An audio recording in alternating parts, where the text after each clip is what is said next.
final da aula de leites, até para nós não misturarmos aí os conteúdos, tá bom? Então, depois eu explico para vocês. Então, agora eu comecei a gravar aqui e a gente vai dar sequência à nossa unidade curricular de leites, tá? Então, na semana passada, eu passei para vocês sobre o processamento da manteiga e vocês tinham uma atividade participativa, né, para me encaminhar. E hoje, então, a gente dá sequência nesses produtos, né, de origem leiteira.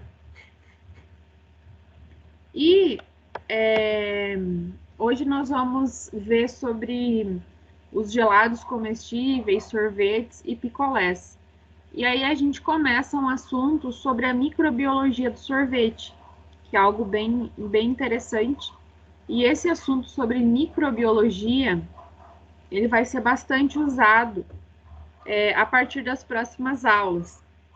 Então, nós teremos, a partir da semana que vem, a gente segue, né, no cronograma de estudar esses derivados lácteos, porém a gente dá um espaço aí para vocês entenderem a questão da microbiologia mesmo. Por quê? Porque a gente vai falar sobre a produção de queijos.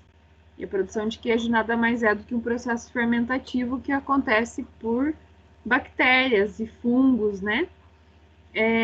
Também nós vamos ter a produção de iogurtes e mais adiante, né, em outras unidades curriculares, a produção de carnes.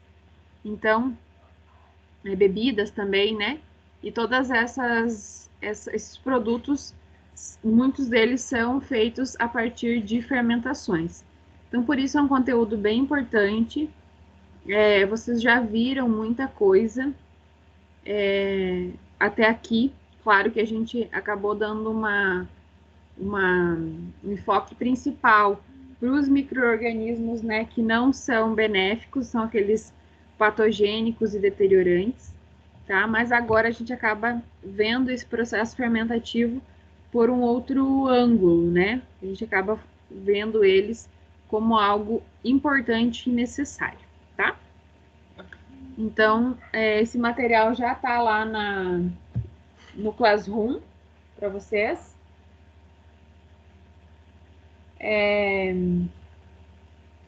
Vocês já devem ter visto, tem a chamada lá também, que é para vocês responderem até o final da aula.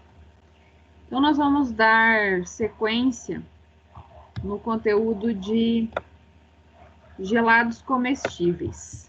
Pessoal, eu vou tentar deixar assim o slide, porque senão toda vez que um colega entra, eu preciso fechar tudo para abrir, e aí fica mais difícil.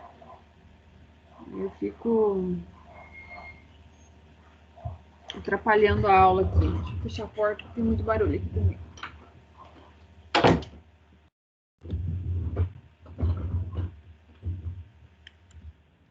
Então, gente, a denominação gelados comestíveis, vocês estão conseguindo enxergar bem o slide? Sim, professora. Sim? Sim. Beleza. Então, eu vou manter ele assim.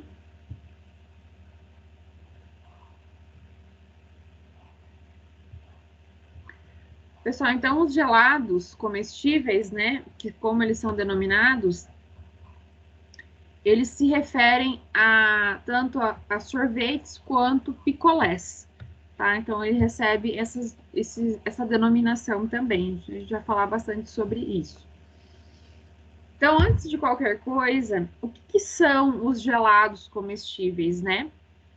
Vocês sabem que o sorvete, ele tem uma textura bastante interessante, né?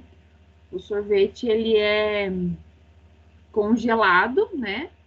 Mas, ao mesmo tempo, ele tem uma textura muito agradável, que não é dura, ele é cremoso, a gente consegue consumir ele mesmo congelado com muita facilidade. Diferente de um picolé, por exemplo, que quando ele está congelado, a gente retira da embalagem, ele é mais duro. Embora nós temos alguns picolés que são macios, né? Mas se nós pensarmos em um outro produto, por exemplo, hoje em dia tem bastante gente que vende aqueles geladinho, não sei como vocês conhecem, sacolé, esses produtos assim que são muitas vezes feitos à base de leite. Eles são bastante duros, né? E o sorvete, né, por exemplo, ele já tem essa característica diferente. E é isso que nós vamos entender agora, o porquê que o sorvete tem essa característica, essa textura, e que é muito agradável e muito desejável, tá? Então, os gelados comestíveis, né, nada mais são do que emulsões de gordura e proteína.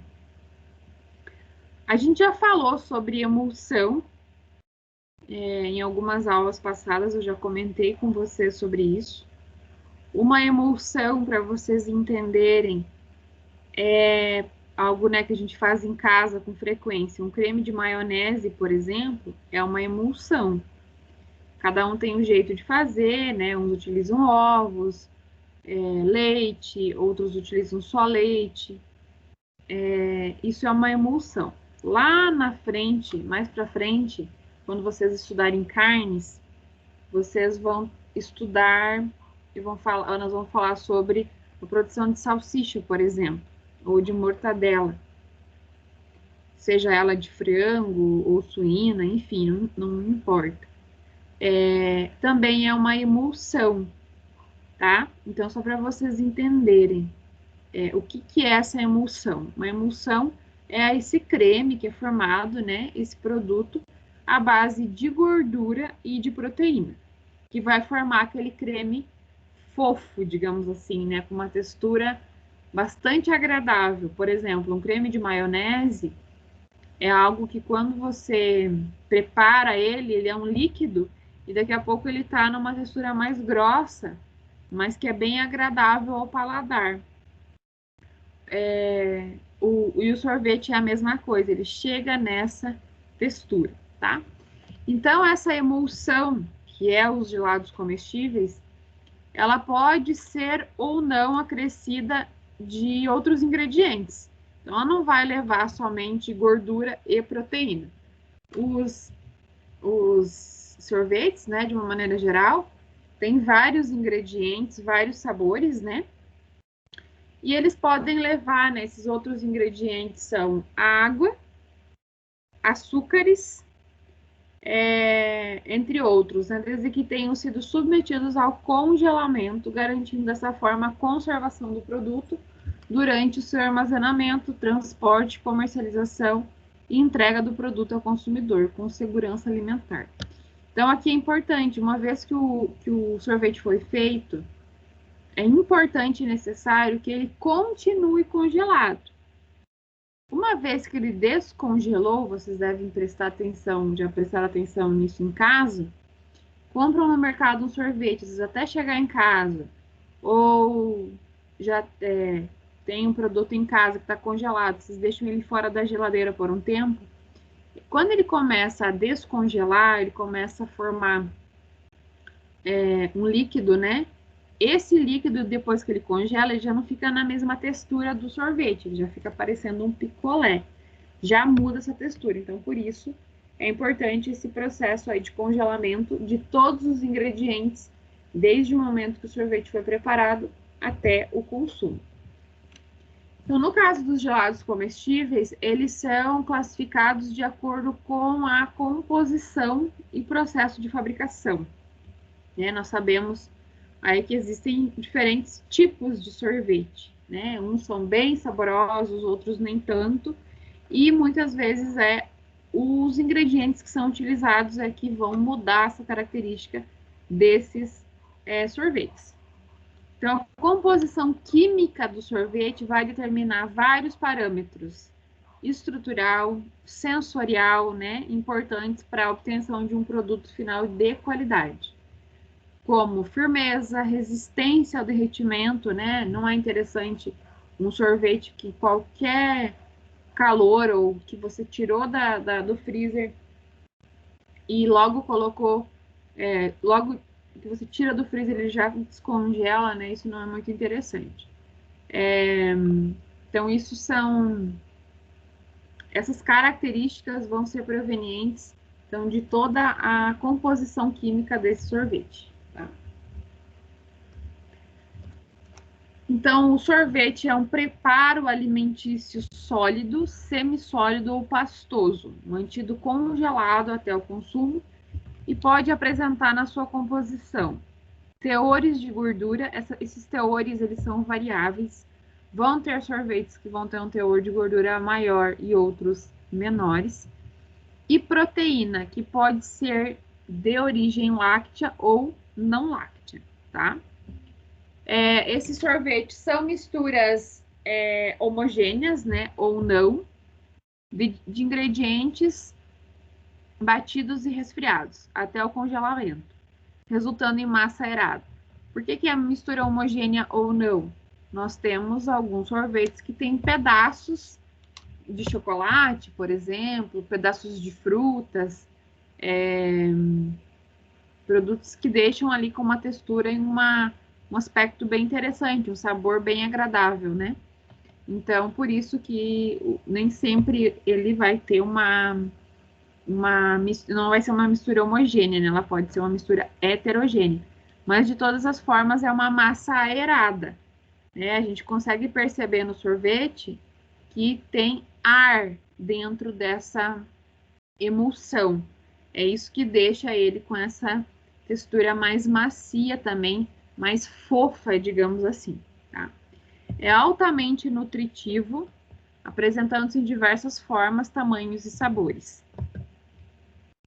Então, segundo a Anvisa, né, que é o regulamento para esse produto, é uma resolução de 2005, ele diz que o sorvete, obrigatoriamente, né, isso se alguém quiser produzir sorvete, deve seguir essa legislação.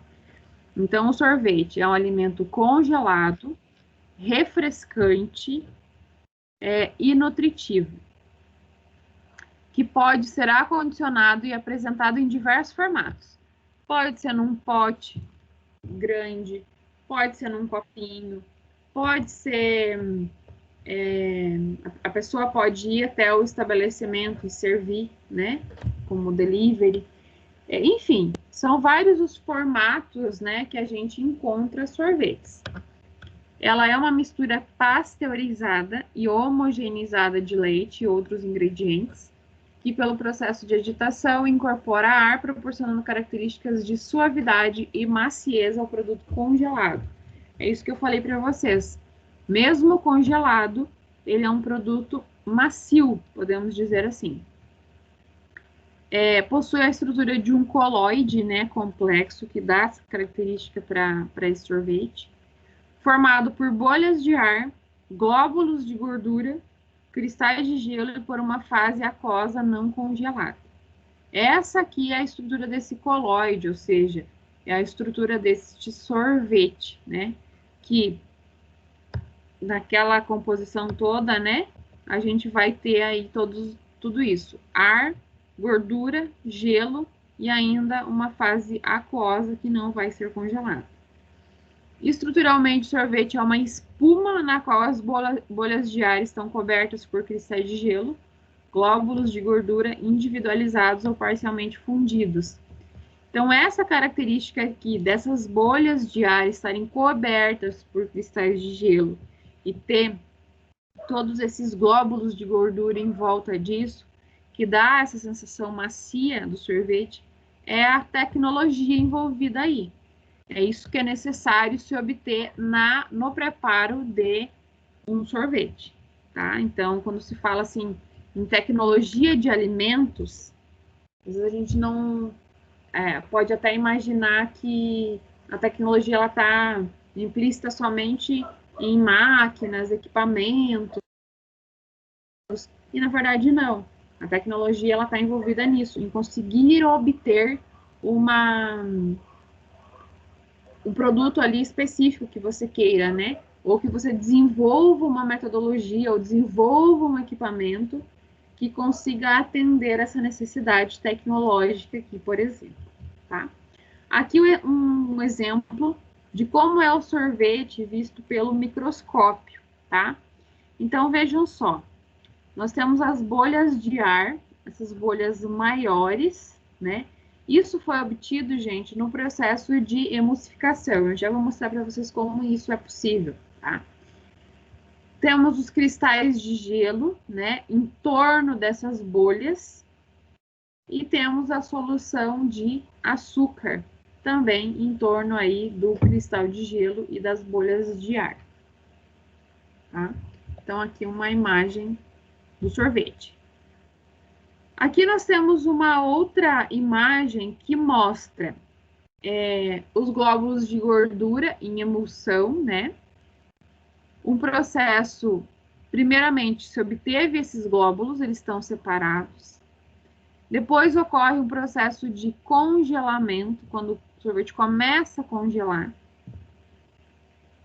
Os glóbulos parcialmente coalescidos, o que isso quer dizer?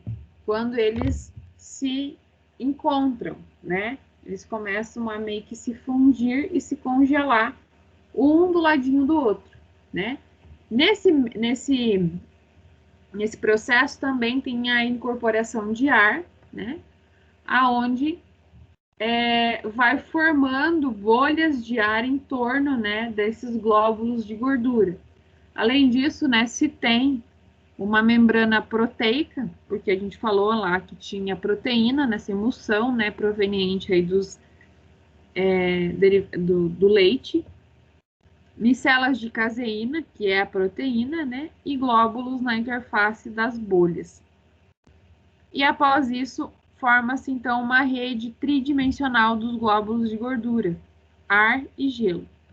E aí acaba formando o sorvete. Então, estruturalmente falando, são esses processos que acontecem nesse produto. E aí nós temos a classificação dos sorvetes. É isso que vai dar um sabor diferenciado ao produto, tá? Então, os sorvetes, eles podem ser classificados como a denominação sorbet, sherbet, sorvete tradicional, sorvete premium e o sorvete super premium. Então, vejam só qual que é a diferença entre cada uma dessas denominações. Cada denominação dessas que eu falei vai estar classificado de acordo com a porcentagem de gordura neste sorvete. Então, vejam só. No caso do sorbet, ele é um gelado à base de água, elaborado com polpas ou sucos de frutas. Um exemplo são os picolés, por exemplo, de frutas, né, de água, né, que a gente conhece. Então, não tem nenhum tipo de gordura adicionado, porque eu estou usando a fruta, a polpa de fruta, muitas vezes, e água somente, tá? Então, tenho 0% de gordura. Sherbet é um gelado à base de leite com teor reduzido de gordura e proteína, sendo a gordura sempre de origem láctea, tá? 1 a 2% de gordura. Um sorvete tradicional, ela leva leite e outros ingredientes com teor de gordura ideal para um sorvete cremoso e equilibrado. Então, um sorvete tradicional vai ter aí de 6 a 10% de gordura. O sorvete premium vai ser um gelado à base de leite e outros ingredientes, aonde o teor de gordura, né, utilizado vai ser maior que 10%, vai ficar entre 10% e 16%. Quanto maior a quantidade de gordura nesse sorvete, maior vai ser a cremosidade desse sorvete. E num sorvete super premium, então, os gelados, eles vão ter base de leite ou lácteos, né? E outros ingredientes nos quais os teores de gordura vão ser superior a 16%, resultando no sorvete cremoso com menos ar. Então, o sorvete super premium, ele vai ter uma quantidade bastante grande de gordura comparado aos demais e, consequentemente, menos ar, né, em função da quantidade de gordura. Porém, ele vai ser um sorvete bastante cremoso, mais cremoso que os demais, tá? Porque quem vai dar essa cremosidade vai ser a gordura, tá? Então, é muito variável isso, né? Para vocês identificarem qual é o sorvete que a gente normalmente consome. É importante dar uma olhadinha lá no rótulo e verificar a porcentagem de gordura naquele produto. No caso dos picolés,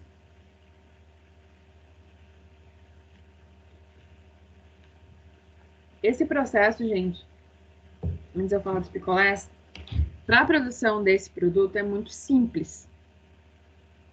Não há nenhuma etapa muito difícil, né? Vocês vão ver que a grande jogada aí da produção do sorvete é formar essa emulsão.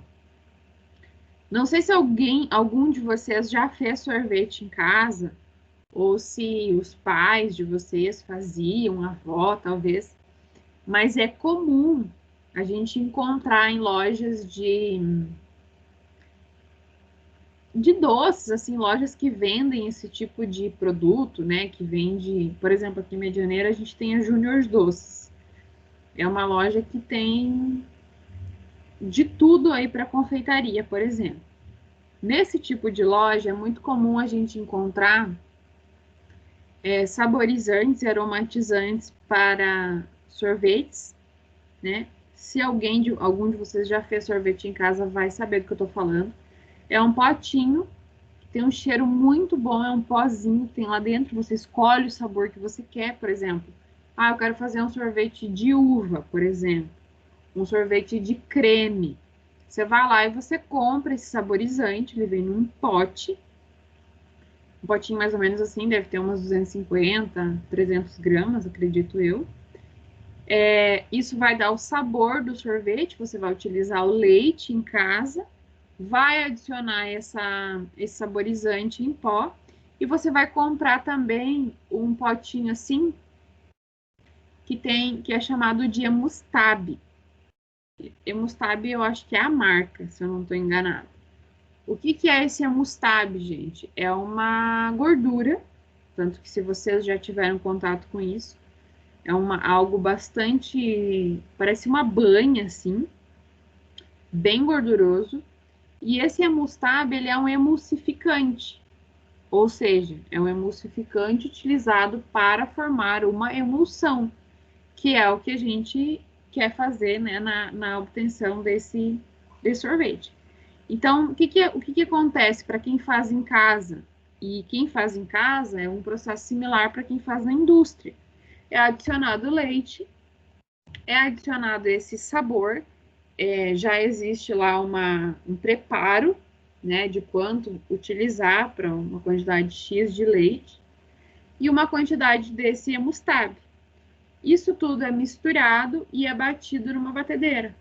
Quanto mais vai batendo essa mistura, o leite com esse saborizante e com esse emulsificante, vai formando essa emulsão, da mesma forma que a gente faz o creme de maionese em casa, né? Feito no liquidificador, né? No caso do sorvete, é feito na batedeira, mas o processo físico ali de bater é o mesmo, né? Tem a mesma ideia. Então, quanto mais você bate aquilo, mais vai ficando fofo aquela mistura, né? Vai emulsificando. Então, eu tinha um meio líquido ali, e depois que eu adicionei esses ingredientes e bati, aquilo já vai ficando um semissólido, digamos assim, não fica nada, não fica duro, mas eu obtenho um creme. Esse creme que eu obtive, eu coloco congelar. E aí vai formar o sorvete. Algum de vocês já fez sorvete em casa dessa forma que eu tô falando para vocês? Eu já vi a minha mãe, professora, fazendo, eu acompanhei. Então, hoje não é mais tão comum, eu acho, né? Tá mais fácil, assim, a gente comprar um sorvete pronto. Mas eu lembro que quando eu era criança, não era tão comum ter sorvete igual tem hoje. E acredito também pelo custo, não sei. Minha mãe sempre fazia. Acho que era bem mais barato. Quando, Oi? quando eu morava no sítio, que tinha bastante leite, né? Mas isso eu era pequena, minha mãe fazia bastante sorvete. Então, eu acho que por isso, né? Por a gente, eu também tinha bastante leite na minha casa, talvez por isso, que era feito, era bastante comum.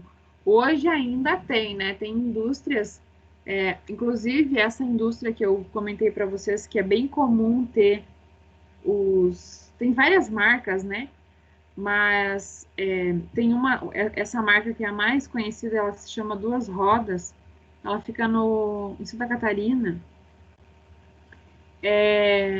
E é uma indústria bem grande, né? A gente, quando fala indústria de alimentos, a gente sempre vê na nossa cabeça uma indústria de carnes, um frigorífico, um laticínios, uma panificadora, enfim. Mas nesse caso, essa empresa é uma empresa de aditivo, é uma empresa que produz saborizantes, aromatizantes, emulsificantes, estabilizantes, né? E assim por diante. Então, é uma empresa, um nicho, né, muito interessante, muito utilizado, né, aditivos hoje são utilizados em praticamente todos os produtos industrializados, né, são permitidos por lei. Então, aí tem uma infinidade de indústrias que fazem isso. Tem algumas que são mais especializadas em produtos para doces, né, no caso, sorvetes, por exemplo. Outras têm uma produção mais voltada para a indústria cárnea, por exemplo, onde produzem aditivos para produtos salgados, né? Então, é um nicho bem legal também. Tá? Então, Então, prof, eu já trabalhei na Milk Money aqui em Medianeira, aham, com a parte industrializada, né? sim, Achei muito interessante que as máquinas ali para aerar o sorvete, ela fazia, como pode dizer, ela injetava ar dentro da câmara onde girava, porque era colocado quantia de leite num tipo que estágio que a gente comentou lá antes, né, prof, da ordenhadeira, né? sim, Colocava o leite, ficava mexendo. Daí eu pesava emulsificante, o saborizante, pesava tudo, colocava ali, tinha um tempo, né, para ficar ali se misturando, aí uhum, colocava dentro da máquina de fazer o sorvete. Então, acontecia, começava a girar tipo uma centrífuga, essa máquina já era tudo configurada para injetar um ar dentro, e o interessante, prof, é que já saía gelado já, sabe? sim, É sim. muito interessante, assim, uma máquina enorme para fazer pouca coisa, né? Então, assim, Provavelmente ela tinha um sistema ali com nitrogênio, alguma coisa assim, que congelava, né? Ou isso, gelava. eu acho que não sei te dizer se era nitrogênio, porque eu nunca fui atrás de ver. Aham, Assim, é muito interessante quem tiver oportunidade de ver como é que é feito sorvete na máquina, é muito interessante, porque entra um líquido e essa máquina injeta o ar, faz tipo uma pressão dentro, esse sorvete já sai pronto no pote, sabe? sim, Então, assim, exatamente. e é totalmente diferente de fazer em casa com a batedeira, que não é uma batedeira essa máquina que eu Ah, trabalhava. claro, com certeza, com Era tipo certeza. assim, que girava dentro, é tipo um tubo que gira dentro e vai transformando Aham, aquele leite num sorvete, naquele creme. uhum, uhum, num creme, né? E aqui em casa eu faço sorvete diferente, prof. Eu bato na verdade eu faço com creme de leite, né? Aham, Eu bato ele, forma tipo um chantilly e coloco na geladeira. Deixa um período para ele congelar, eu tiro e fica tipo um creme, mas não fica bom, né? Aí uhum, tem que ter uma planetária. Daí eu coloco esse creme de volta na planetária, eu coloco de ter moustache. A professora sabe, quem mexe com bolo sabe, mexe com moustache, né? uhum. Daí eu tenho moustache, daí eu coloco o moustache, eu bato de novo. Parece que ele rende o dobro do que fazer com leite, sabe? Sim, Aí, sim. aí vira aquela emulsão enorme. Nossa, enche o bolo da batedeira, né? Só que eu faço com creme de leite. Eu vou tentar fazer com leite. Eu não sabia que com leite dá. Dá. A questão some assim. A ideia do... Por que o creme de leite dá essa impressão de crescer mais? Porque o creme de leite, vocês viram nas aulas passadas, a gente tem só gordura, né? O creme de leite é gordura. Então, qual que vai ser a diferença aí entre você usar o creme ou usar o leite? Quando você vai usar o leite, provavelmente você vai precisar colocar uma quantidade de emulsificante maior, de Emustab, no caso. Maior do que você coloca utilizando o creme de leite, entende? Porque assim, a emulsão, ela é formada por proteína e gordura. É a mesma coisa, vou dar o exemplo do creme de maionese, que é algo muito comum que a gente faz muito em casa, é mais fácil associar isso. Vou dar o exemplo de como eu faço maionese, creme de maionese. Eu coloco o leite, coloco sal, um pouquinho de vinagre, enfim. E eu tenho o costume de colocar ovo cozido, tá? Ovo cru também pode ser colocado, mas é perigoso, você sabe, por causa da salmonela. Então, ovo cozido. E vou batendo aqui no liquidificador e vou adicionando óleo. Aquilo vai batendo, batendo, batendo, daqui a pouco formou um creme, né? Algo que era líquido formou um creme. Se eu não colocar o ovo, por exemplo, colocar só o leite e começar a colocar óleo, eu também vou chegar nessa textura.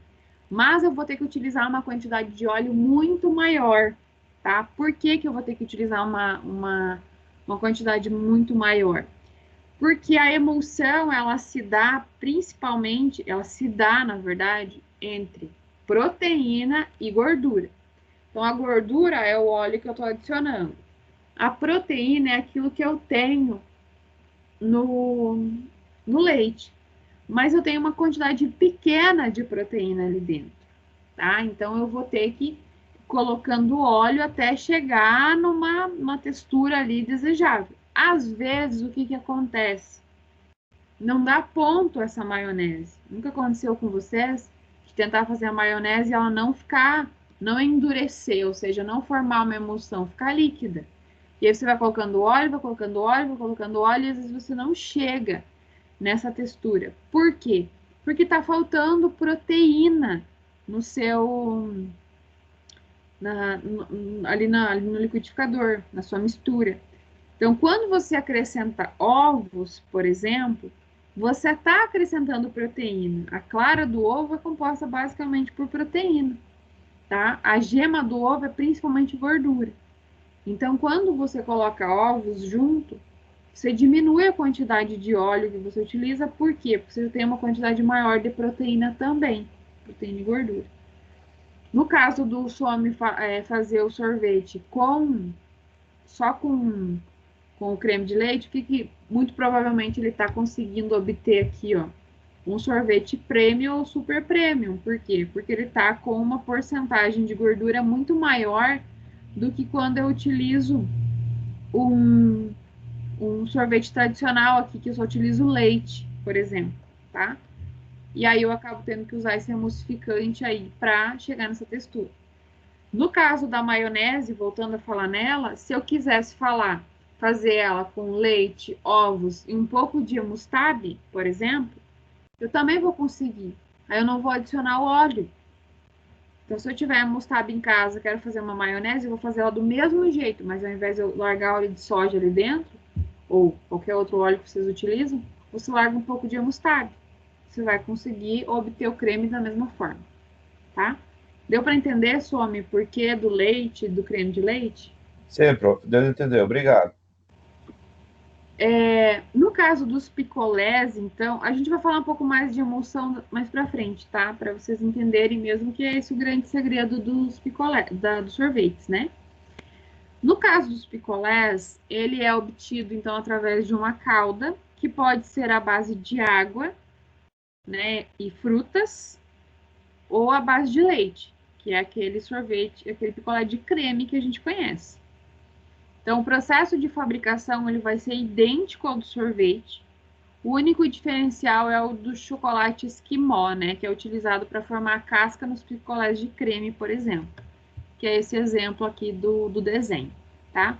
O restante do processo, para um sorvete de creme, um picolé de creme, o processo de obtenção é igual o sorvete, tá? Então, o picolé ele vai se apresentar em porções individuais, né, de gelados comestíveis de várias composições, geralmente suportadas por uma haste ou palito obtido por resfriamento até o congelamento, de mistura homogênea ou não, né? Eu posso ter um picolé onde eu tenho pedaços de fruta, pedaços de chocolate, por exemplo, com ou sem o batimento, tá?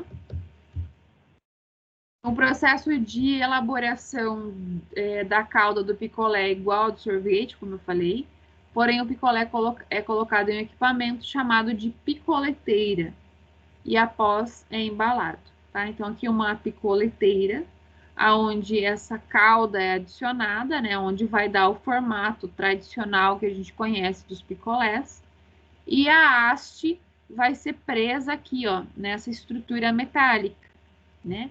Para que ela fique numa posição adequada, que fique bem no meio aqui do picolé, né? Isso também é uma questão de qualidade aí do produto, né? Que essa haste fique aí no meio, até para facilitar aí na hora de consumir. Às vezes está muito perto de uma lateral aqui, vai cair, enfim, você não consegue ali ter, o produto vai descongelando e pode não ser muito agradável para o consumidor.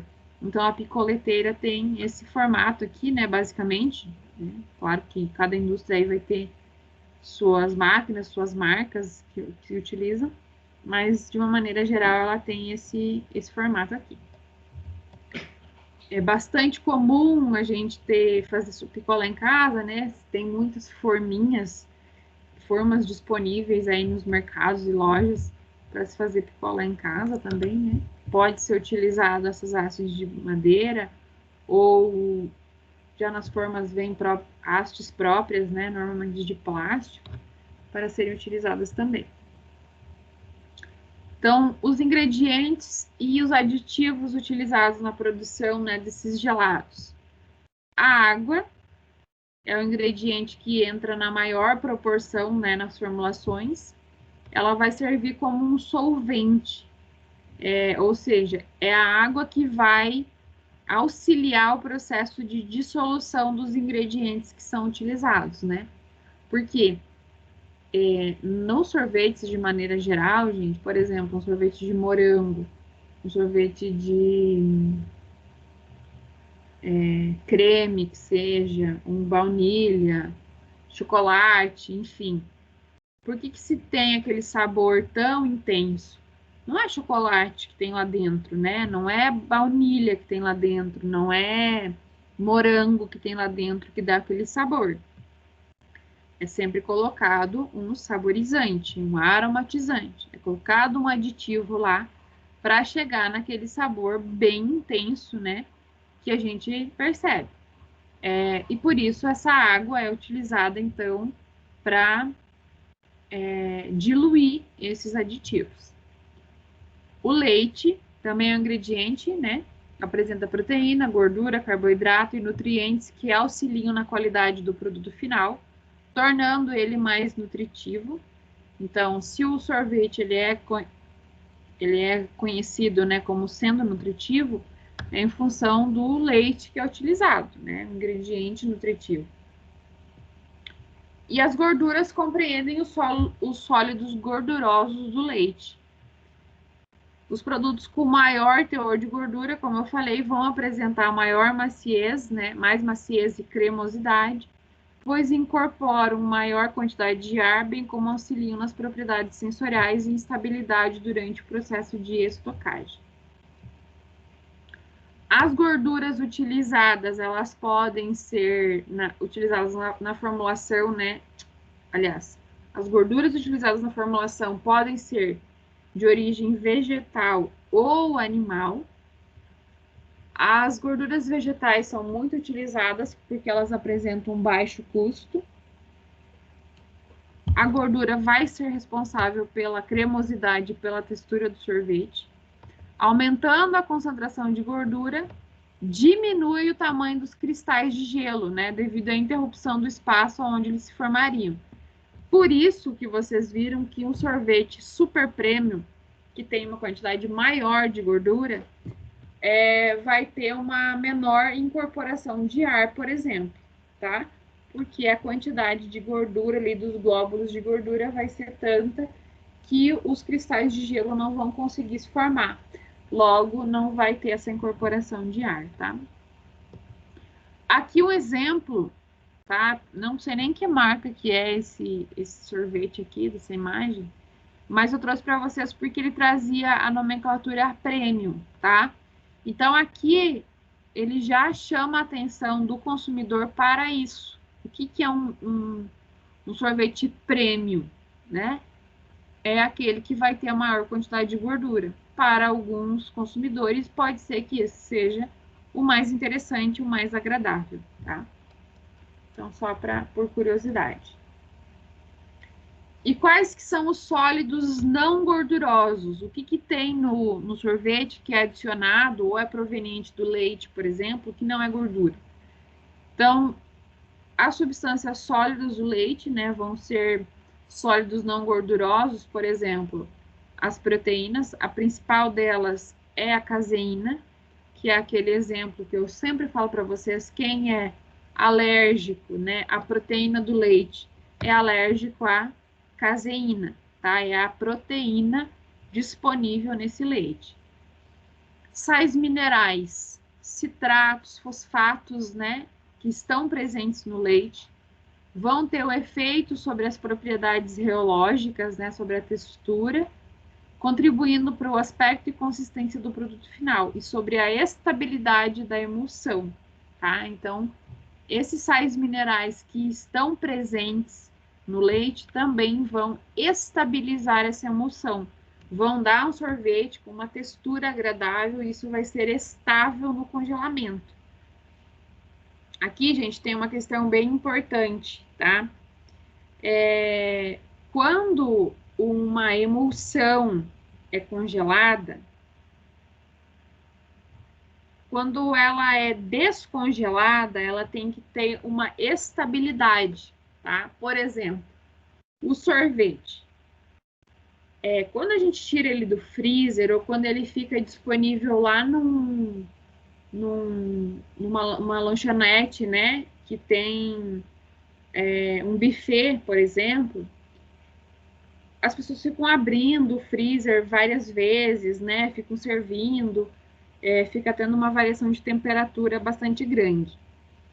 Esse sorvete, ele precisa estar estável, porque vocês viram que uma boa parte do que tem no sorvete é água. Vocês sabem que a água, ela não se mistura com a gordura, né? E vocês viram também que a emulsão é formada por diferentes glóbulos, né? Tem os glóbulos de gordura, tem as bolhas de ar, tem os cristais de gelo. Quando esse sorvete ele começa a descongelar, obviamente que o cristal de gelo ele vai descongelar, né?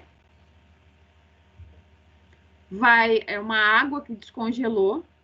Essa água não vai se incorporar no restante da emulsão e vai sobrar aquele líquido ali que descongelou. Isso não é agradável para um sorvete. Você não quer ir lá comprar um sorvete que logo que ele começa a descongelar, ele começa a virar um leite ali dentro, né? Então, essa estabilidade da emulsão, ela é muito importante. Quando essa emulsão está estável, ela não vai descongelar com facilidade. É como se esses glóbulos de gordura, essa emulsão que formasse, ela conseguisse segurar a água ali dentro dela.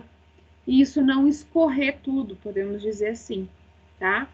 Então, por isso que os sais minerais que estão presentes ali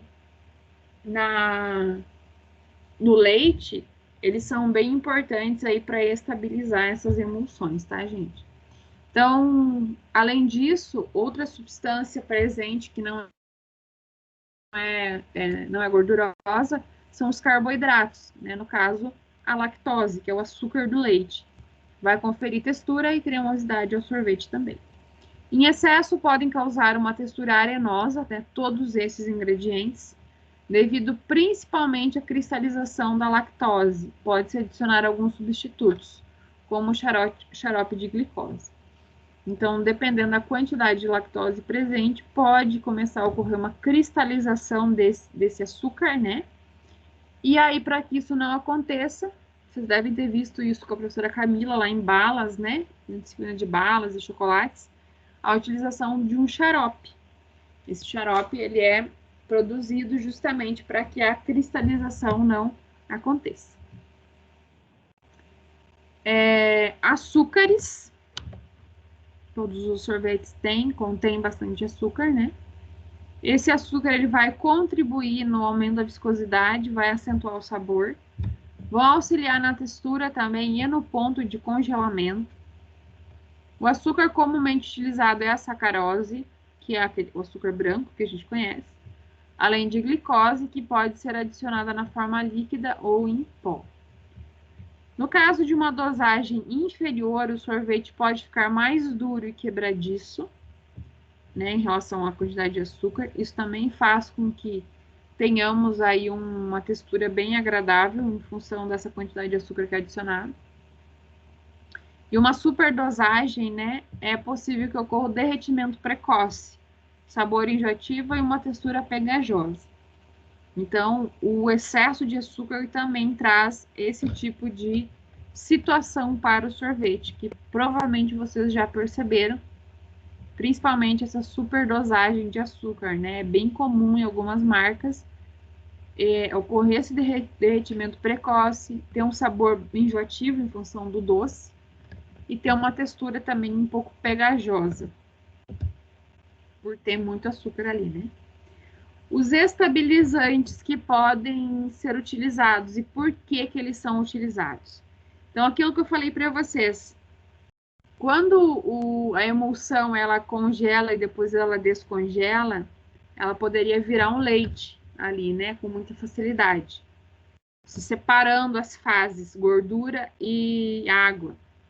O estabilizante, quando ele é adicionado, ele vai fazer com que isso tenha uma maior viscosidade dessa emulsão e ela vai evitar que ocorra a formação de gelo quando ocorre uma mudança de temperatura, ou seja, esse estabilizante ele vai se ligar com a água e vai deixar a solução ali mais viscosa. Então, no momento que ocorrer um descongelamento, né, desse sorvete, seja no transporte, né, no armazenamento, esse estabilizante ele não vai deixar que essa água escorra, digamos assim, né? Então, por isso é interessante a utilização deles. Quais que são os estabilizantes utilizados? As gomas, né? Goma guar, por exemplo, alginato de sódio, carragena, carboximetilcelulose, esse aqui é o CMC. Isso tudo também é fácil de encontrar nessas lojas que eu falei para vocês, onde se compra lá o Emustab, os saborizantes, tem esse tipo de estabilizante. Estabilizante estabiliza uma solução, uma emulsão. Então, se você misturar, por exemplo, goma guar com água, vai virar tipo um slime, assim, né? Um mel, uma coisa totalmente viscosa. Parecendo uma gelatina, inclusive. Essa característica estabilizante vai auxiliar aí nesse processo do descongelamento do sorvete. Vai fazer com que ele descongele, que ele fique uma textura saborosa, né, macia, mas ele não vai ficar escorrendo, né? Caso não tivesse o estabilizante, ele iria escorrer um líquido. Assim, não. O sorvete ele até escorre depois que ele derreteu bastante, mas o que escorre é algo meio viscoso, né? Justamente pelos estabilizantes utilizados. O comportamento do estabilizante ele vai variar em função da temperatura, do pH e da concentração de cada estabilizante. Então, qual é a temperatura que esse que esse sorvete vai estar? Tem estabilizantes que não se comportam muito bem para produtos congelados. Então, não é interessante utilizar. Tem outros estabilizantes que, se a temperatura for muito alta, eles também não têm um bom resultado. Se o pH estiver muito alto ou muito baixo, tem alguns estabilizantes que também não são interessantes, né? Eles se desestabilizam. E a quantidade que é utilizada. Isso é bem importante. Acredito que a quantidade é o principal segredo aqui, porque se você colocar demais, a indústria colocar demais, aquilo vai ficar totalmente viscoso, vai ficar uma coisa pegajosa, o que não é interessante também. Então, é aí que tem que existir esse equilíbrio entre todos os ingredientes. E aí que a gente nota a diferença. Às vezes tem uma marca de sorvete que é muito boa, a outra é média e a outra é muito ruim. Então, aquela muito boa, muito provavelmente ela tem uma estrutura melhor, profissionais capacitados para chegar num desenvolvimento legal, tem condição, né, e estrutura para fazendo testes e melhorando essa tecnologia. Enquanto que outras marcas acabam fazendo do jeito que dá, isso também para baratear o produto, também vende, né? Porque tem pessoas que acabam comprando, né? E não se importam com isso. Ou às vezes até se importam, mas por causa do preço acabam comprando esse produto mais barato, né? Então, no mercado hoje a gente encontra aí um mix muito grande de diferentes tipos de produto, né? Então, aí estão os ingredientes que são utilizados para isso. No caso do emulsificante, que foi o exemplo do Emustab, que eu falei antes, que é uma marca, né, bem utilizada, o que é esse emulsificante? É uma substância química, né, com uma parte da molécula hidrofóbica e uma hidrofílica. Eu já vou mostrar para vocês o que é isso. Vocês já devem ter ouvido esses termos. Hidrofóbico é algo, hidro vem de água. Fóbico, quem tem fobia de algo. Vamos pensar assim. Eu tenho fobia de altura, de lugar fechado, tipo elevador. Começo a passar mal. Hidrofóbico quer dizer o quê? Não tem atração nenhuma, tem fobia de água. Então, um lado dessa molécula não quer nem saber de água. E o outro lado é hidrofílico, é diferente, tem uma atração com água. Então, uma parte repele a água, não quer saber, a outra gosta, tá? Então, o emulsificante, ele tem isso. Por quê? Eu falei para vocês antes que os ingredientes utilizados no sorvete continham água e também continham gordura. E como que é feita a união disso tudo? Quando a gente vai comer sorvete, a gente percebe que é uma fase só. Eu não como um pouco de água e um pouco de gordura, eu como as coisas todas juntas, né? Então, o emulsificante, ele tem essa característica, hidrofóbica e hidrofílica, que vai possibilitar a formação da emulsão, vão facilitar a incorporação de ar, mantém a estabilidade da dispersão, né, de duas fases immiscíveis, que é o óleo e a água. Vai melhorar as características de derretimento e controlar a aglomeração e reagrupamento da gordura, né, durante o congelamento. E existem dois tipos de emulsão para os gelados comestíveis. A emulsão gordura em água e a emulsão em ar em calda parcialmente congelada. Tá? Então, são tipos de emulsão diferentes utilizadas. Aqui é o exemplo da molécula do emulsificante. Então, ele vai ter uma zona polar e hidrofílica. Vocês sabem que a água, ela é um composto polar. Ela contém polos, né? Nós temos a molécula lá de H2O. E essa molécula, ela é polar. Já a gordura, vocês viram lá com a professora Camila também, que ela é uma mistura apolar, ou seja, ela não tem polos. Essa zona apolar, ela é hidrofóbica. E aqui nós temos uma outra característica. Coisas polares, substâncias polares, têm atração por polar. Apolar tem atração por apolar. Polar e apolar, eles têm repulsão, né? Então, o que é o polar vai se misturar com polar, o que é apolar com apolar. Então, é a mesma coisa aqui. O que é hidrofílico vai ter afinidade com o hidrofílico, hidrofóbico com o hidrofóbico, tá? As duas coisas juntas, elas não funcionam muito bem. Então, nesse caso aqui, numa emulsão, nós vamos ter o emulsificante, que cada lado dele vai ter uma característica distinta. Então, vejam só. Nesse caso aqui, no primeiro exemplo, eu tenho um óleo aqui, amarelo, né, em amarelo. Esse óleo, que é a minha zona apolar, ele é hidrofóbico, o óleo não se mistura com água, ele vai se ligar na parte amarela do emulsificante, enquanto a água vai se ligar na parte azul do emulsificante. No fim da história, todo mundo vai estar unido, cada um de um lado do emulsificante, mas muito próximos. Aqui nós temos o contrário. Nós temos a água numa fase maior aqui, né, numa quantidade maior, se ligando na parte azul do emulsificante e o óleo na parte amarela. Então, é como se o emulsificante fosse esse bastãozinho, como se fosse meu dedo.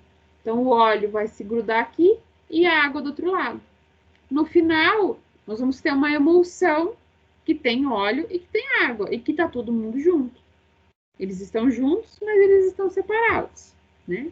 Mais ou menos isso, sei que vocês entendem. Tá, gente?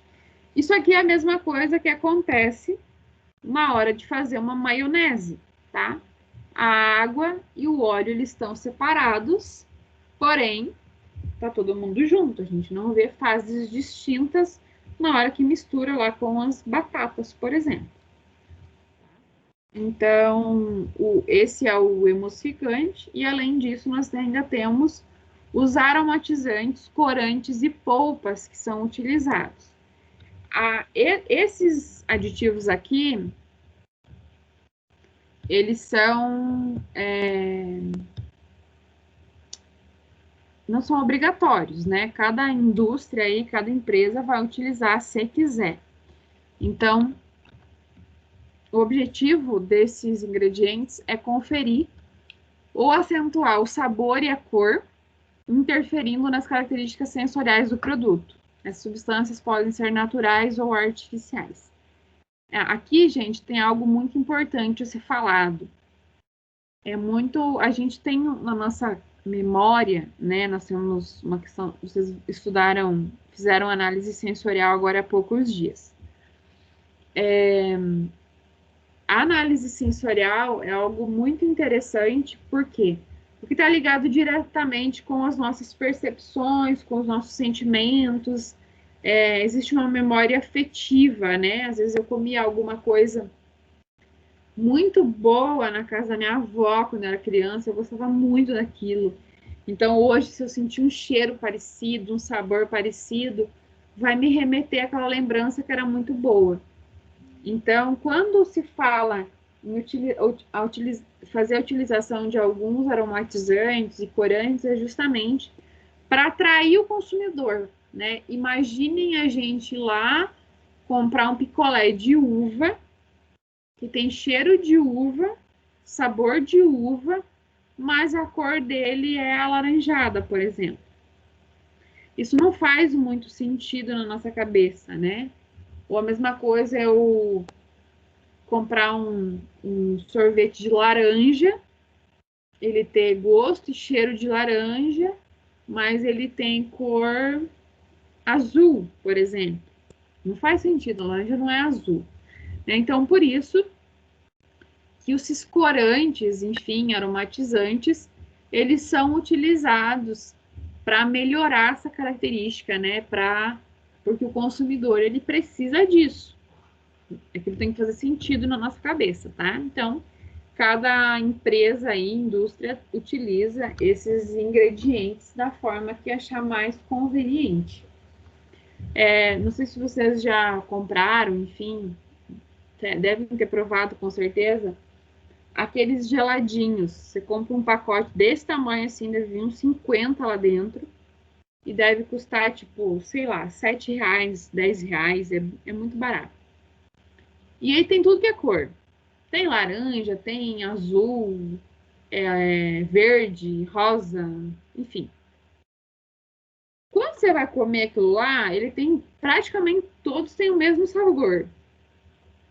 Aí esses dias, os meus sobrinhos estavam comendo aquilo e eu olhei o rótulo dele, né? E aí ele trazia as informações do que eram cada cor. E era uma coisa muito louca, assim, porque o de uva tinha cor verde. O azul era, sei lá, tipo, tutti-frutti, assim. E assim foi. As cores não faziam sentido nenhum com o sabor. E no fim da história, quando você provava todos tinham o mesmo gosto. Então, isso é um produto bem principalmente criança, né, que gosta, que come, mas quando é um produto com valor um pouco mais agregado, né, para ter essa aceitação do consumidor, é necessário que seja diferenciado em sabores e cores, né, que façam sentido. Então, para produzir um sorvete com características desejadas, é importante que se utilize ingredientes de boa qualidade e que haja um correto balanceamento entre os compostos, né, os componentes, tais como a quantidade de sólidos totais, gordura, açúcar estabilizante, emulsificante e aromatizante. E aqui eu trouxe para vocês como é feito a fabricação, né? Então, nós temos um fluxograma, aonde inicialmente é feito um preparo da mistura, é a etapa em que os ingredientes são misturados e dissolvidos. Após isso, esses ingredientes todos, eles passam por um processo de pasteurização, né, que vocês já viram em aulas passadas. O sorvete também é pasteurizado. Ela é uma etapa obrigatória, justamente para eliminar qualquer tipo de micro-organismo que possa ter nessa mistura, proveniente do leite ou dos ingredientes utilizados, né? Principalmente a destruição, né, dos micro-organismos patogênicos, evitando intoxicação ou transmissão de doença ao consumidor. Depois disso, depois da pasteurização, é feita a homogeneização. A homogeneização aqui é a mesma homogeneização que vocês viram lá na aula de leite fluido, né? Essa homogeneização, ela vai ter por finalidade reduzir o diâmetro, né, desses glóbulos de gordura, favorecendo aí a formação de um produto homogêneo. Então, vai deixar aquelas moléculazinhas de gordura, os glóbulozinhos, bem pequenininhos. Então, após a homogeneização, a calda é resfriada a 4 graus e encaminhada à câmara de maturação. Esse objetivo de resfriamento é evitar o crescimento dos micro-organismos e prevenir uma viscosidade excessiva, por exemplo. Depois da homogeneização, esse sorvete, né, essa mistura, que ainda não virou sorvete, é maturado. O que é esse processo de maturação? Então, é um processo importante que ele vai influenciar diretamente o produto final, melhorando a textura, além de provocar mudanças físicas, como o aumento da viscosidade, absorção da água livre. Então, o período de maturação deve ser de no mínimo 2 horas e no máximo de 24. Uma temperatura de 4 graus, né, sob refrigeração. Depois disso, depois dessa mistura desses ingredientes, da pasteurização, homogeneização, vai ficar descansando lá, maturando essa calda por algumas horas. E aí sim, depois disso, ele vai ser levado para o processo, então, do batimento e congelamento, onde vai formar o sorvete.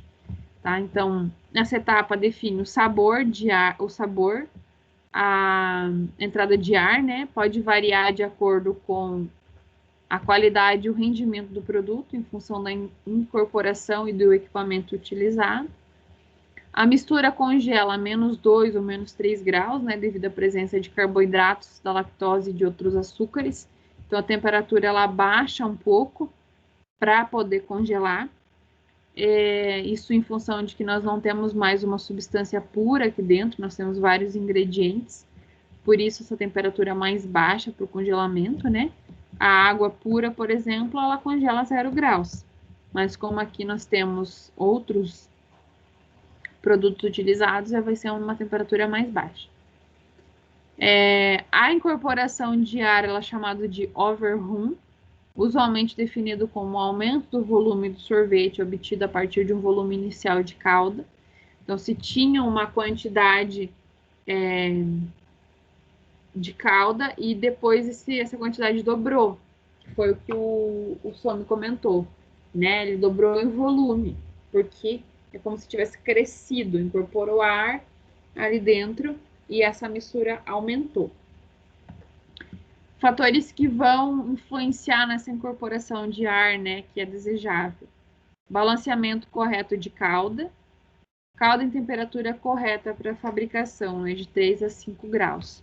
Uma temperatura muito mais baixa ou mais alta vai interferir aí nessa incorporação de ar também.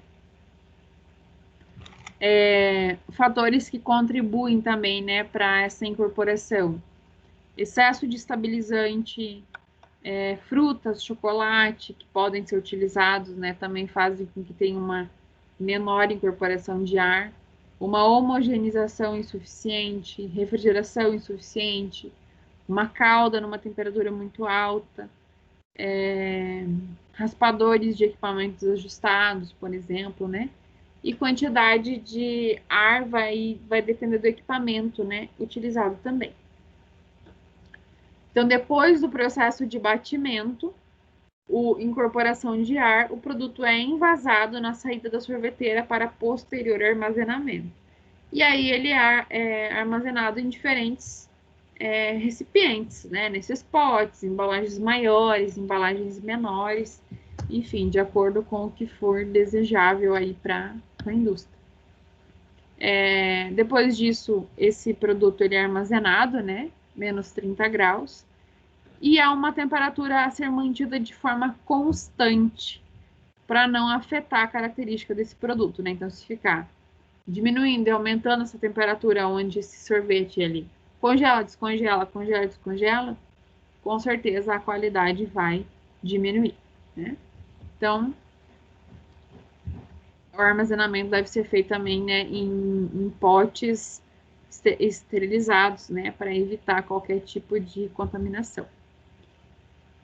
Aí nós vamos falar um pouquinho sobre a microbiologia do sorvete, né? O que pode acontecer no sorvete. Até aqui, a gente teve um processo simples, digamos assim, né? Onde são etapas que vocês já viram em processos anteriores.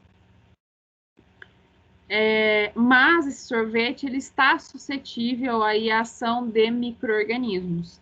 Embora, como é um produto congelado, é mais complicado, é mais difícil, né, de ter algum tipo de contaminação, né, de ser comum uma contaminação. A calda do sorvete deve passar por um processo de tratamento térmico, né, a pasteurização, a fim de evitar a proliferação, né, ou eliminar os micro-organismos deteriorantes e os patogênicos, principalmente. E o principal agente de contaminação é a matéria-prima utilizada na elaboração. Então, todos os ingredientes podem conter aí uma contaminação, principalmente quando é utilizado frutas, por exemplo, né? Muitas marcas utilizam frutas no produto, né? A fruta é congelada ali, é preparada junto, né? Uma propaganda, inclusive, que se faz, né? Dizendo que tem pedaços de frutas no picolé ou no sorvete. Isso pode ser uma fonte aí de contaminação. Matérias-primas que são ricas em proteínas oferecem, né, condições interessantes e ótimas para os micro-organismos se desenvolverem e se multiplicarem rapidamente. Então, nós temos um leite ali que tem uma quantidade considerável de proteína, que pode ser interessante aí para o desenvolvimento microbiano. Também nós temos uma outra questão que é importante, embora os gelados comestíveis são armazenados em temperaturas de congelamento e refrigeramento, no caso dos ingredientes, tem micro-organismos que são chamados de psicotróficos. E eles são capazes de se desenvolver em temperaturas abaixo de 7 graus. Podem causar infecções alimentares aos consumidores. Então, esses micro-organismos, eles têm a capacidade de se desenvolverem mesmo em temperaturas muito baixas, tá? A salmonela é um exemplo também de micro-organismo que, se ela não morrer a 70 graus lá na pasteurização, ela não morre, é muito difícil ela morrer com o congelamento. Então, a ideia de pensar assim, eu vou congelar e tá tudo certo, não é correto. Tem micro-organismos que eles não morrem com temperatura baixa, tá? Eles têm essa característica de conseguir se proteger. Eles até ficam ali inertes, né? Mas no momento que você vai descongelar e vai consumir, ele vai estar ativo. E aí você pode ter uma infecção alimentar, uma intoxicação, enfim. Tá? Então, a ideia é eliminar sempre antes, num processo de pasteurização, para que esses micro-organismos não fiquem disponíveis, né, causando algum tipo de contaminação para o consumidor. Além disso, pode deteriorar o produto, né, a produção das proteases, lipases e fosfolipases. São enzimas, né, que podem hidrolisar a proteína e a gordura do leite, deixando esse sorvete com um sabor de ranço, por exemplo, né? Principalmente por conta da gordura e das proteínas, tá, gente? Então, em relação à microbiologia do sorvete, é esse o cuidado, né? Claro que aquilo que eu falei para vocês, por ele ser congelado, ele tem alguns benefícios comparado com outros produtos. O prazo de validade do sorvete também é bem longo. Se ele for bem armazenado, acredito que deve ser em torno de 6 meses aproximadamente, porque não vai ter a proliferação de nenhum micro-organismo, não vai ter a deterioração desse produto, porque ele está congelado, tá? Pessoal, deu para entender como é o processo de obtenção do sorvete? Ficou claro para vocês? É fácil? Vocês já sabiam mais ou menos como que funcionava?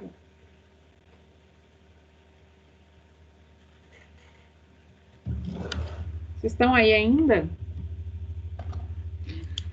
Oi, professora. Oi, sim. Conseguiram entender? Eu peguei só a metade da aula, mas consegui entender sim, professora. Eu já tinha usado emustabe e eu faço umas tortas aqui em casa e uso bastante emustabe para dar consistência e aumentar a massa. Exatamente. É a mesma ideia, né? Para usar no sorvete é a mesma coisa, vai ter a mesma finalidade. E principalmente porque ele vai ser congelado depois, né? Então, vai auxiliar nessa textura. Mais alguém, pessoal, tem alguma dúvida? Entenderam? Aqui eu deixei para vocês, está lá no Classroom, 3 links, né? São sugestões de vídeos para vocês assistirem, que são Mundo Foods, né, por dentro de uma fábrica de sorvete. É bem interessante vocês assistirem esses vídeos, dá uma clareada assim nas ideias. Fabricação de picolé esquimó, que é aquele com a calda de chocolate por fora. E as incríveis fábricas de sorvetes, tá? Se vocês tiverem interesse, deem uma olhadinha nos vídeos, tá? Então, gente, na aula de hoje era sobre sorvetes, era isso que a gente ia estudar. A partir da semana que vem, eu estou me organizando ainda, a gente vai entrar numa parte um pouco mais específica de fermentação e de microbiologia de produtos lácteos. Então, ou a gente vai ter aula prática no Senai, aula presencial. Eu ainda tenho que resolver isso essa semana, se vai ser possível ou não. Ou então vocês vão fazer uma prática em casa semana que vem, mas é uma prática bem simples. Nós vamos utilizar ingredientes que vocês têm em casa, eu vou avisá-los, né? Mas é basicamente o fermento de pão e açúcar. Quase todo mundo deve ter isso em casa. Mas eu aviso vocês, tá? Então fiquem tranquilos. Que a gente vai conversando, eu vou avisando. Se for para a gente ter aula na semana que vem presencial, eu vou avisar também a tempo, tá? Vamos ver como vai essa semana. Tá, gente? Bom, então sobre leites era isso. Agora eu vou abrir um parênteses aqui, eu vou deixar gravado, inclusive, principalmente para os alunos que não estavam na aula quinta-feira. Vamos ver quem que tá aí. Eliel tá aí, né? Que eu vi antes. Aqui o Eliel. Elivelton tá online? Tá na aula? Acho que o Elivelton não tá, né? Elivelton não tá. O Somi está. O Moisés está. A Neia está? Estou, professor. Aí. E a Mônica também. Tá aí, Mônica? Acho que sim. Tá ali. Você está me ouvindo? Bom, é assim, gente. Principalmente para vocês, tá? Os outros podem ouvir também. Importante também. Então, o que nós combinamos na quinta-feira? Vocês fariam uma atividade em duplas, tá? Se não forem duplas, é individual, tá, gente? Não quero grupos com mais de 2 pessoas. Aonde vocês vão desenvolver o manual de boas práticas e POPs. Como que vai funcionar isso? Vocês vão optar por desenvolver esses manuais e POPs do setor que vocês trabalham, tá?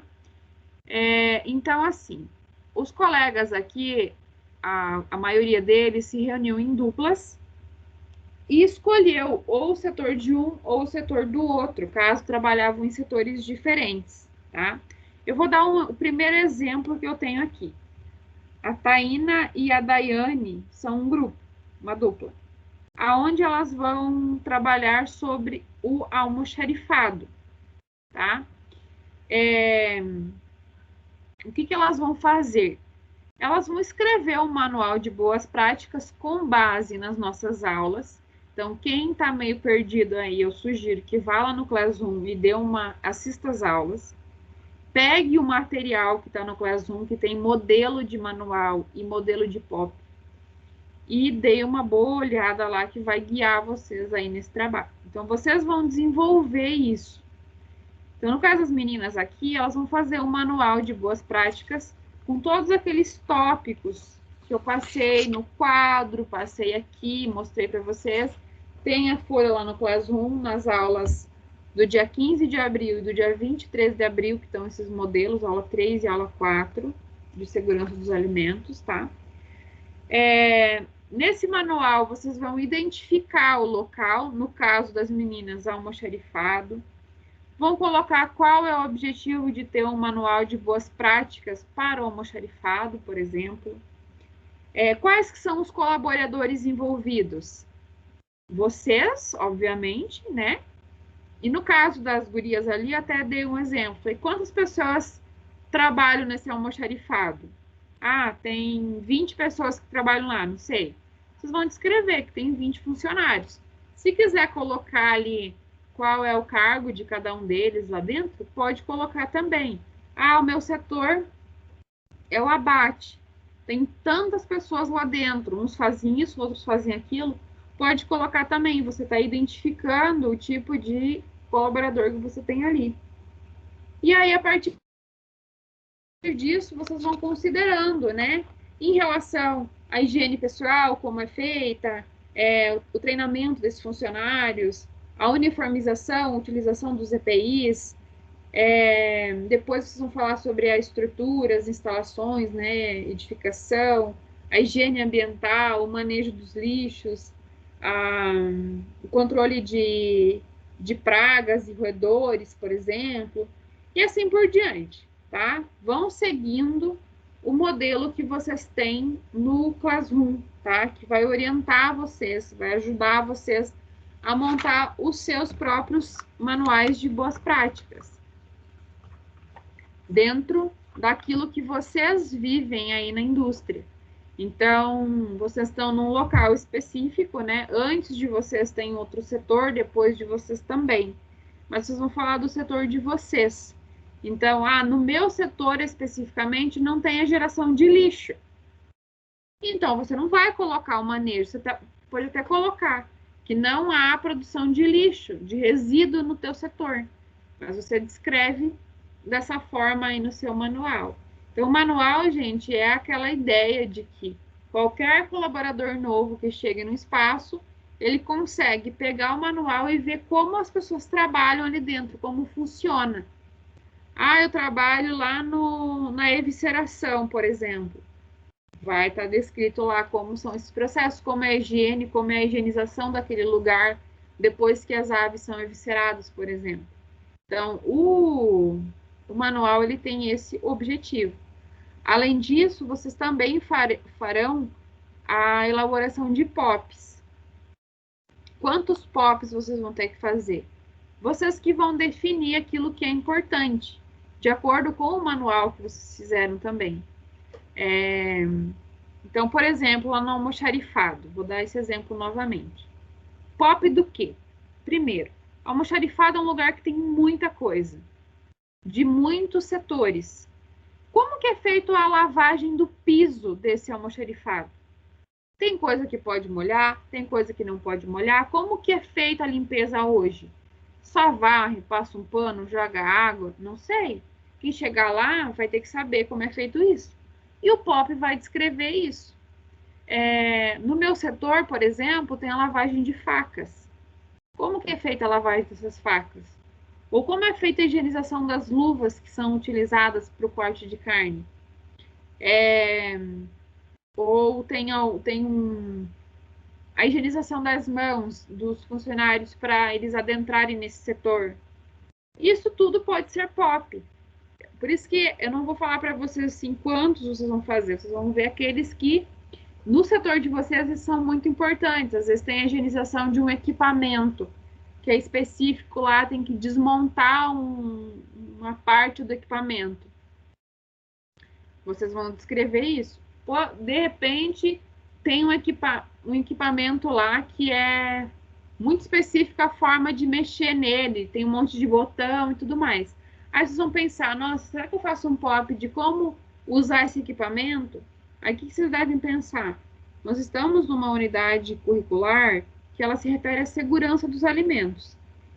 A forma com que é manuseado esse equipamento, é mexido nele, vai influenciar na segurança do alimento ou não? Não, é só a forma que liga o equipamento lá. Então, é um POP que não é indicado, não precisa fazer, né? Agora, sim, um POP que visa a limpeza de um ambiente, por exemplo, como que é feito o controle de pragas lá no setor de embalagens, por exemplo. Ou no almoxarifado, tem um monte de coisa armazenada lá dentro. Como que é feito esse controle? Tem tela nas janelas, tem ratoeira, tem iscas, o que tem lá? Ou em outros setores também. É isso que vocês vão pensar aí do setor de vocês, com a dupla de vocês ou sozinhos, como vocês acharem melhor, tá? Porque às vezes tem um colega que está num setor muito distinto, né? Vocês dois não conhecem o local, ou vocês trabalham junto ou fazem sozinhos, então, tá? Esse é um trabalho que ele começou quinta-feira. Nós vamos ter ainda 4 aulas, onde vocês vão poder... 3 aulas ainda, até o dia 20. Dia 20 de maio é a entrega. Que a gente vai, em todas as aulas, discutir sobre o trabalho, e vocês vão sempre fazendo uma etapa a mais dele, né? Vão tentando deixar ele pronto. Então, toda quinta-feira eu vou conversar com vocês, eu vou tirar as dúvidas. Se vocês permitirem mandarem o trabalho, eu posso colocar aqui na tela, projetar para vocês. A gente vai conversando junto. O que tem que melhorar, o que tem que mudar. Então, é um trabalho que nós vamos fazendo com orientação, tá? Então, agora no dia 6, que é quinta-feira, vocês já vão ter organizado, pelo menos a estrutura do trabalho de vocês, o que vai ter nesse manual, e vão estar descrevendo. Muitos colegas já fizeram uma boa parte na quinta-feira passada, e após isso também vocês dão início à produção dos POPs. Lá no Classroom tem vários modelos para vocês se inspirarem. Deem uma olhada lá. Tirem isso como um exemplo, né? Cada lugar tem uma característica diferente, então o POP ele nunca vai ser igual para todo mundo. Por isso que é para vocês fazerem. É importante que vocês aprendam. E ainda é o seguinte, do pessoal que estava lá na quinta-feira, tá? Aí eu vou deixar vocês se organizarem, tá? O Alberto, o Wanderson e a Ana Paula estão sozinhos, tá bom? Eu não sei se eles querem... E o Alberto nós vamos fazer junto, prof. A gente já combinou. Tu e o Alberto? Isso, só mim e Alberto. Beleza. Vocês conversam com essas pessoas que estão livres ainda, ou vocês conversam entre si, quem não foi, que era Eliel, Elivelton, Moisés, Neia e Mônica. O Some já está lá com o Alberto. No caso do Eliel, aí, Eliel, você vê. Se você prefere fazer ele sozinho, o trabalho sozinho, já que você está numa outra indústria, em um setor específico, né, da firmeza, tudo bem. Ou se algum colega quiser se juntar com o Eliel e trabalhar junto sobre o setor do Eliel, ou o Eliel trabalhar sobre o setor de um colega, tudo bem. É a critério de vocês, tá? Então, vocês que vão se resolver, não precisam nem pedir a minha permissão. Vocês vão conversar e vão fazer, tá? Se acharem melhor fazer sozinho, tudo bem. Então, lembrando que Eliel, Elivelton, Moisés, Neia e Mônica, que não estavam na aula de quinta-feira, tem que se organizar aí com alguém. Ou com o Wanderson e com a Ana Paula, ou entre vocês que estavam faltando, tá? Então, essa aula ela está gravada. Lembrem-se que a gente falou de segurança de alimentos numa aula de leites. Então, esse vídeo vai estar lá no Classroom, na unidade de leites, tá? E o que a gente viu nas outras aulas está lá em segurança dos alimentos. Então, cuidado para não se confundir, tá? E se vocês tiverem dúvidas ainda, me mandem, tá? Eu, durante o dia, às vezes demoro para responder na hora, mas assim que dá, eu vou respondendo vocês. Também vocês podem conversar com os colegas que estavam na aula e que já organizaram o trabalho deles, tá, gente? Só assim que vocês definirem a dupla, ou se for sozinho, eu quero que vocês me mandem e falem, professora, por exemplo, Mônica, professora, eu vou fazer com a Neia, um exemplo, tá? E nós vamos falar de tal setor, do setor desossa, não sei. Vocês só me mandam isso, tá? O Eliel é a mesma coisa. Professora, eu vou fazer com alguém, ou professora, eu vou fazer sozinha, e me manda qual é o setor. Só para eu deixar documentado aqui, os colegas já fizeram isso, já tenho aqui o nome de todo mundo e o setor, tá bom? Alguém tem alguma dúvida? Quer perguntar alguma coisa sobre isso? Deu para entender?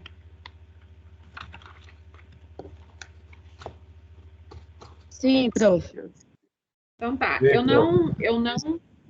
eu não mandei lá no grupo ontem, tanto que eu avisei que eu ia explicar agora, gente, porque senão eu ia ter que escrever demais lá e ficar difícil de entender. Por isso que eu expliquei agora, tá? Mas vocês vão ter tempo para fazer, esses dias aí não vai ter comprometido o trabalho de vocês. E aí, qualquer dúvida, enfim, que vocês precisarem, vocês vão me perguntando e a gente vai conversando sobre isso, ok? Ok. Então tá. Pessoal, quem não assinou a chamada lá no Classroom, vai lá agora e assina, tá? Boa noite, bom descanso. Se organizem no trabalho de vocês, não deixem para a última hora. Não deixem leites de lado também, tá? Sigam aí com o conteúdo em dia. Vocês viram que os assuntos estão fáceis. Na semana que vem, provavelmente eu dei uma atividade, uma lista de exercícios para vocês deixarem no caderno para irem estudando, tá? Qualquer coisa, me mandem mensagem, gente. Tchau, tchau. Bom descanso. Ok. Boa Tchau, noite. boa noite, prof. Boa noite. Boa Boa noite. noite.